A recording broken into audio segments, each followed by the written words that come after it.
Hello and welcome back to the pod, Husker fans. This is Cornfield Confessional. I'm your host, Jake Brown. We're talking Nebraska Rutgers. The Huskers got the job done on the road, 80-68 in Piscataway today. Guys, my prediction was damn close. I predicted 78-64. I was just 6 points off. Damn. Eventually, I'm going to get one of these right. Rienk Mast, baby. I grilled his ass a few episodes ago after the Illinois game. He seemed back to his normal self. Mast is back, baby. He was aggressive from the start. He took better shots closer to the rim. He took several of those hook shots. I told you guys that's his shot. He hit them all. He also nabbed 8 rebounds. He was much more aggressive getting boards today. I'm very proud of him. It's almost like he listened to my episode last week after the Illinois game because I thought he was excellent. Excellent. Quick recap. So the Huskers, after 2 straight losses, get the much-needed win on the road, even though it's a struggling Rutgers team. But I think the team seems back to full health. You know, early on, you see Hoiberg kind of get banged up on his leg, on the rim. He's okay. We seem back to full health. Mast seems like his normal self. Frager's okay.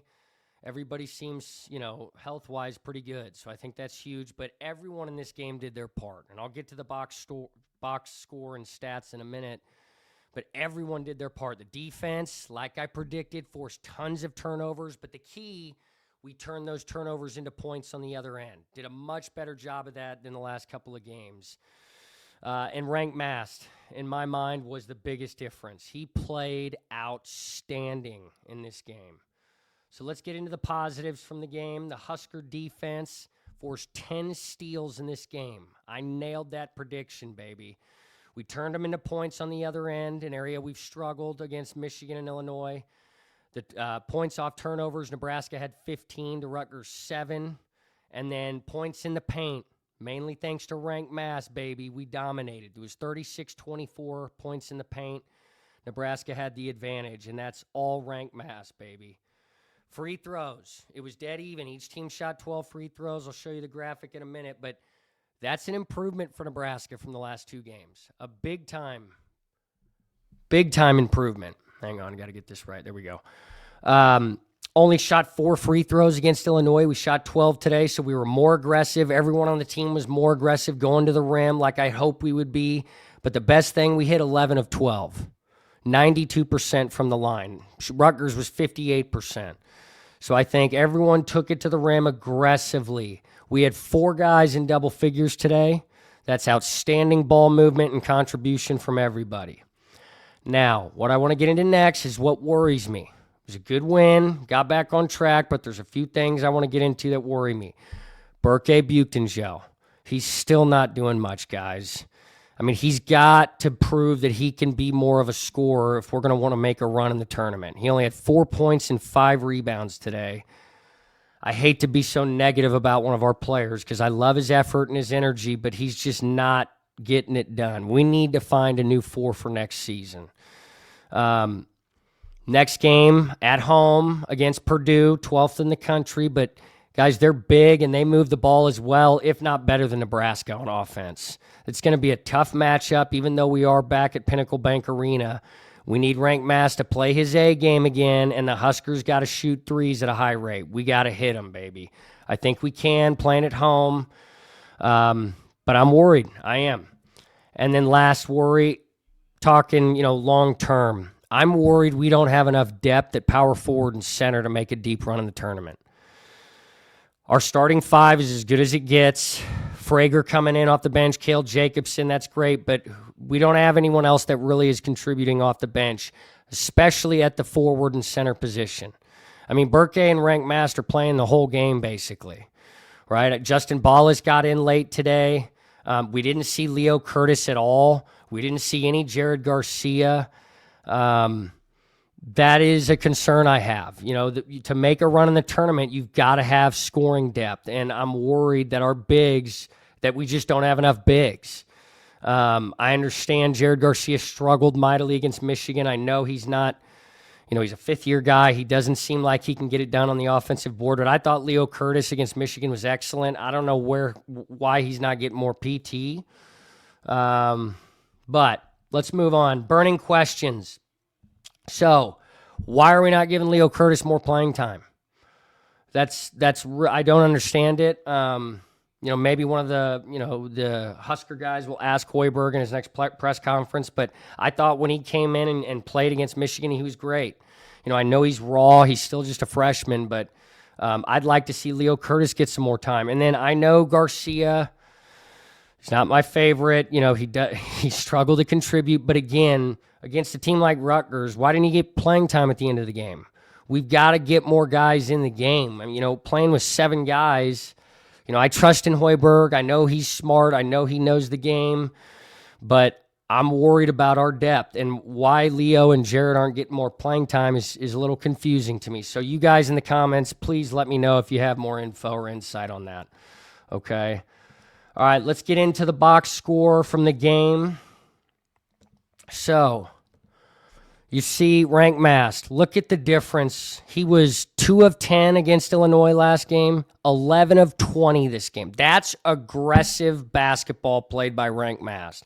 20 shots, that's what, and most of them were inside the paint, close shots, high percentage shots.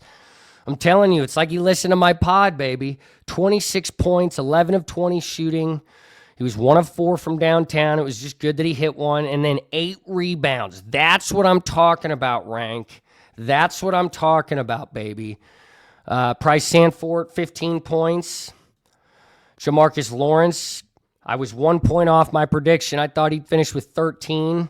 But look at how many assists J-Law had. 7 assists. We don't see that often from him. That's good. He also had 3 rebounds. And Sam Hoiberg, I predicted he'd be all over the stat sheet. He had more points than I predicted. 13 points for Hoiberg. 5 of 7 from the field. 3 of 4 from downtown. And look at this. 7 rebounds and 5 assists. And I didn't highlight. 4 freaking steals, baby.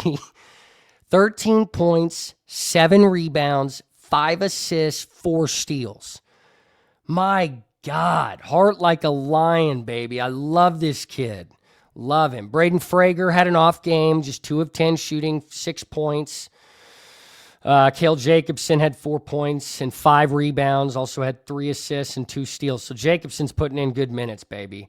For Rutgers, I talked about Tariq Francis. He's their guy, their best player. He was their leading scorer with 16.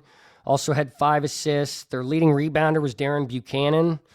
Didn't see that coming. And then Caden Powers, second leading scorer with 14 points. We did a good job on Agbole. He didn't play as many minutes as I thought. He did have 6 rebounds, but we're going to get into the team stats next. And that's where I thought the Huskers really did a good job. In the preview, I talked about Rutgers does a good job at getting offensive rebounds. They don't turn the ball over very much. Well, we forced 15 turnovers for Rutgers, just 6 for us. We had 10 steals to their 3. We had 19 assists to their 14. Now, Rutgers shot better from the field slightly, 48% from the field for Rutgers, 47% for Nebraska. We had the slight edge in three-point shooting. Hit a couple more, and then you see the free throws, 11 of 12 for Nebraska, 7 of 12 for Rutgers. They out-rebounded us just by 1, but you see the offensive rebounds, neck and neck, 8-8. So Nebraska did a good job on that end. And then points off turnovers, you see it. Nebraska struggled in this area lately, turning those turnovers into points. 15 points off turnovers for Nebraska to Rutgers 7. And then what I'm most proud of, points in the paint, Nebraska had the significant advantage thanks to Rienk Mast, baby. 36 points in the paint for Nebraska to just 24 for Rutgers. So I think overall, everything I talked about in the pregame, the keys to the game, Nebraska did. They did. Hats off to Fred Hoiberg. Okay, let's get into my players of the game. Got to give it, a lot of people will give it to Rienk Mast, but I think you can't ignore Sam Hoiberg in this game. It's a tie. Rienk Mast and Sam Hoiberg were the players of the game. Hoiberg was all over the stat sheet, just like I predicted. He had 5 assists, 4 steals, 7 rebounds, 13 points, and he hit almost every one of his shots. And then Rienk Mast finishing with 26 points, 8 rebounds. I didn't type that out, but he was fantastic. Really seemed back to full health. That's what I'm most, that's what I feel best about. It's not that he just went off. He seems back to his normal self, moved well, played aggressive as hell. So here's their stats. Mast, 26 points, 8 rebounds. He's only been getting like 3 or 4 a game lately. That's good. And then you see Hoiberg. My God. I don't know how he does it at 5'11". The kid's unbelievable. I hope he gets some postseason recognition. He deserves it, man. All right, next game. Back at home against the Purdue Boilermakers. They're 12th in the nation. Purdue's kind of lost a few games here lately. They've kind of struggled, but it's Purdue. They're always a talented, big team. Got a lot of size. That Braden Smith is the best point guard in the country. Gets tons of assists every game. It's going to be a tough matchup, but we're back at home at PBA. The crowd's going to be rocking. I just hope that Nebraska, I hope Rienk Mast plays like he did today. I hope everybody's fully healthy. We play our best ball at home, and I think it's going to be a hell of a game, but it is going to be a tough matchup. I can't wait for it. It's next Tuesday, February 10th, 6 o'clock Central on FS1. So make sure to tune in for that. I will be doing a preview for that one. Likely I'll put that out tomorrow or Monday for the Purdue game, so make sure to tune in for that. And please keep telling your friends and family about me. I really appreciate everybody tuning in and leaving their comments. Weren't as many on the last couple videos. Hopefully we can get back on track here. So thanks for tuning in, you guys. That's all I've got. Huskers get the big win on the road at Rutgers. We've got Purdue next. It's going to be a top 10, top 15 matchup. Don't forget, guys. Thanks so much. And like always, baby, go Big Red.